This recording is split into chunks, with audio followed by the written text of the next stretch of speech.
SpongeBob SquarePants is certainly no stranger to fun cultural references, with countless pieces of media having served as the inspiration for various jokes, visual gags, and even episode titles throughout the 2-decade run of the series. Whether it's the realm of film, music, comics, Renaissance art, or even advertising, you can best believe that works from all genres and eras are represented in Nickelodeon's flagship program. And for many of us growing up, SpongeBob was perhaps the most significant purveyor of pop cultural osmosis that existed on children's television.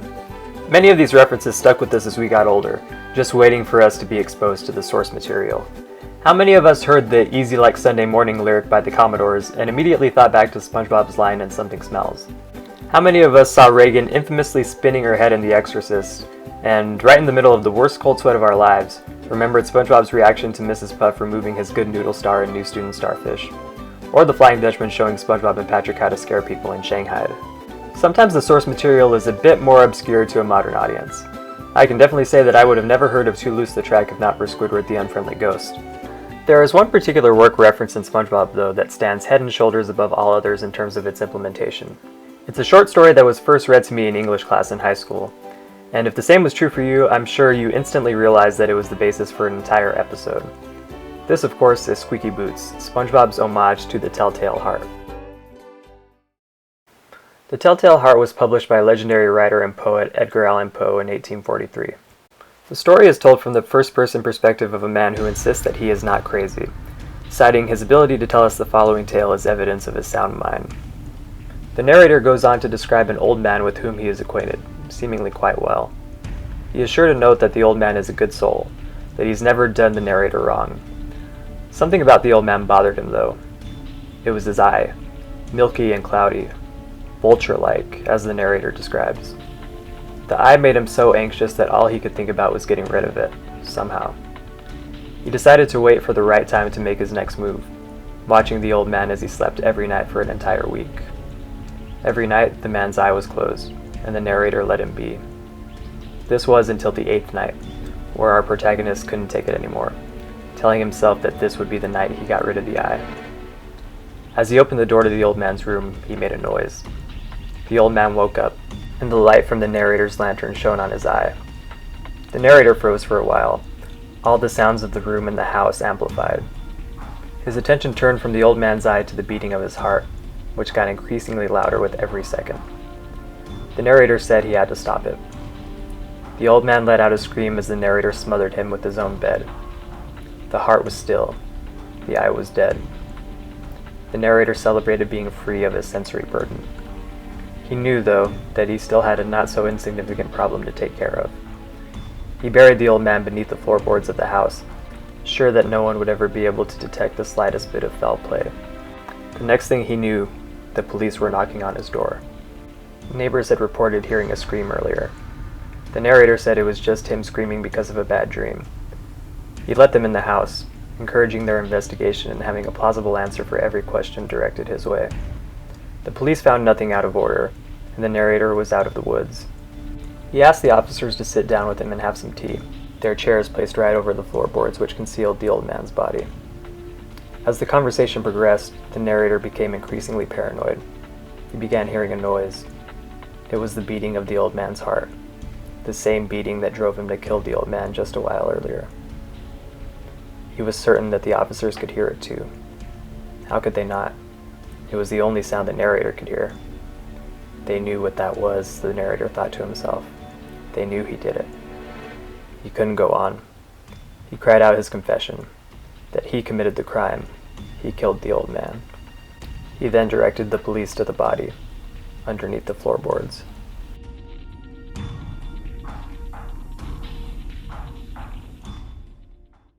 Squeaky Boots begins at Mr. Krabs' house, where he's having a birthday party for Pearl. When Mr. Krabs gives her his gift, she expresses her hope that he bought her those totally hip new flipper slippers that all of her friends have. Mr. Krabs did indeed get her some footwear, but being the financially conscious individual that he is, he decided to take advantage of a great deal on some fishing boots. Pearl was not happy, to say the least. Not wanting to be stuck with the boots and the waste of the 2 Washingtons that he spent on them, he eagerly introduces them to SpongeBob. He tells a tale of these beautiful, priceless boots, describing them as the most prized possessions that he owns, having been the property of the most famous fry cook in the sea. Mr. Krabs says his name isn't all that relevant, but assures SpongeBob that one must possess a great amount of skill in the field of fast food preparation in order to be worthy of wearing the boots. SpongeBob tells Mr. Krabs that he wants them for himself, but Krabs tells him he cannot depart with such a valuable item. SpongeBob, undeterred, offers Mr. Krabs his next paycheck, free labor in the form of repainting the Krusty Krab, and buying a year's worth of frying oil for the restaurant in exchange for the boots. Not having to worry about inquisitions from those troublesome unions and their workers' rights, it is a deal that Mr. Krabs cannot refuse. SpongeBob comes out of Mr. Krabs' office and decides to share the joy with Squidward, who isn't exactly enamored with the loud squeaking sound that comes from the boots. Mr. Krabs is unfazed though, and goes to sleep happy that night knowing he successfully turned a profit on the boots. His bliss is interrupted by the sound of the boots squeaking in his dreams. He awakens to find his bedroom window forced open by the breeze outside, squeaking as it moves. Krabs goes to close it, but gets his foot caught in the floor and is forcefully thrown outside. As he gets back in, he continually tries to close the window, but it won't acquiesce, squeaking with each subsequent reopening. When it seemingly finally stays closed, Mr. Krabs gets his other foot caught in the floor, thrown into the hammock where he would finally give up, allowing the window to open and close all night. He goes to work the next morning sleep-deprived and sporting 2 nasty compound fractures, hoping to find some peace and quiet. He instead finds an angry Squidward putting in his vacation request due to getting his fill of SpongeBob in the boots. SpongeBob remains in high spirits, wanting to show off to Mr. Krabs the value he got out of their transaction.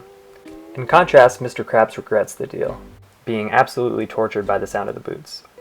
Mr. Krabs cannot take it anymore, telling himself this would be the night he got rid of the squeaking. SpongeBob goes to bed, telling a not as enthused Gary that he would never take the boots off. Mr. Krabs immediately proves him a liar, stealing the boots back and returning to the Krusty Krab. The next morning, as Mr. Krabs is enjoying his newest and oldest loves in the form of money and silence, respectively, SpongeBob arrives to work expressing the utmost sorrow to Mr. Krabs. He had lost the boots that he gave him, the valuable, most prized possessions that Mr. Krabs had owned. He had let him down. Mr. Krabs tries to cheer him up, introducing him to the world of magic oven mitts. SpongeBob is not fooled by their low quality in comparison to the boots. He goes sadly to the kitchen, where he decides to join his boss on the injured reserve list. Mr. Krabs is interrupted in experiencing remorse by a customer. Happy to be distracted from SpongeBob's depression, Mr. Krabs takes his order, but is distraught to find that the fish's order is obstructed by the sound of squeaking. He asks him to repeat, but the squeaking persists. Even when SpongeBob tries to tell Mr. Krabs what he said, all he can hear are the boots. Every sound from that point on is transformed into the sound of squeaking. Krabs pleads aloud for it to end. He cannot go on. He cries out his confession, that he committed the crime. He stole the boots from SpongeBob. He then directs the patrons to the boots, underneath the floorboards. Mr. Krabs decides to get SpongeBob's money's worth on the frying oil and eats the now shrunken boots, letting out a belch and asserting that the deed was done. SpongeBob inquires about this, but Mr. Krabs assures him that it's not about the boots. It's the person in them, and SpongeBob is a great fry cook regardless. Mr. Krabs gives SpongeBob back his paycheck and initially even gives him a bonus, but changes his mind after considering the losses he had already accumulated because of the boots. It's time for a vacation. Mr. Krabs and the newly flipper-slippered Pearl are on the road for a long week away from the worries of Bikini Bottom, when suddenly, Mr. Krabs gets a bad case of the hiccups. They squeak. Loudly. Squeaky Boots utilized the story of the Telltale Heart in a clever, hilarious, and timeless way. When my teacher read us the short story, I was hooked from the beginning. I knew though that the Telltale Heart was special when my teacher uttered the word floorboards. I thought to myself, holy crap, this is from SpongeBob. Squeaky Boots was already a great episode as a kid, but after viewing it from the lens of someone who's been exposed to the source of the plot reference, it is absolutely next level comedic television. You can't help but think to yourself, what else is referenced in the golden era of SpongeBob that I totally missed back in the day? Such a thought adds incredible rewatch value to an already amazing show. It's been said before by anyone who's seen seasons 1 through 3 of SpongeBob, but they are truly fantastic. And their legacy only continues to grow as the years go on. With internet memes and such only further embedding the iconic characters and moments in our minds, it's going to be fun in the not-so-distant future to see the sure to be numerous creative works that reference SpongeBob. I have a feeling that they, like SpongeBob, will not shy away from paying homage to all types of pop culture.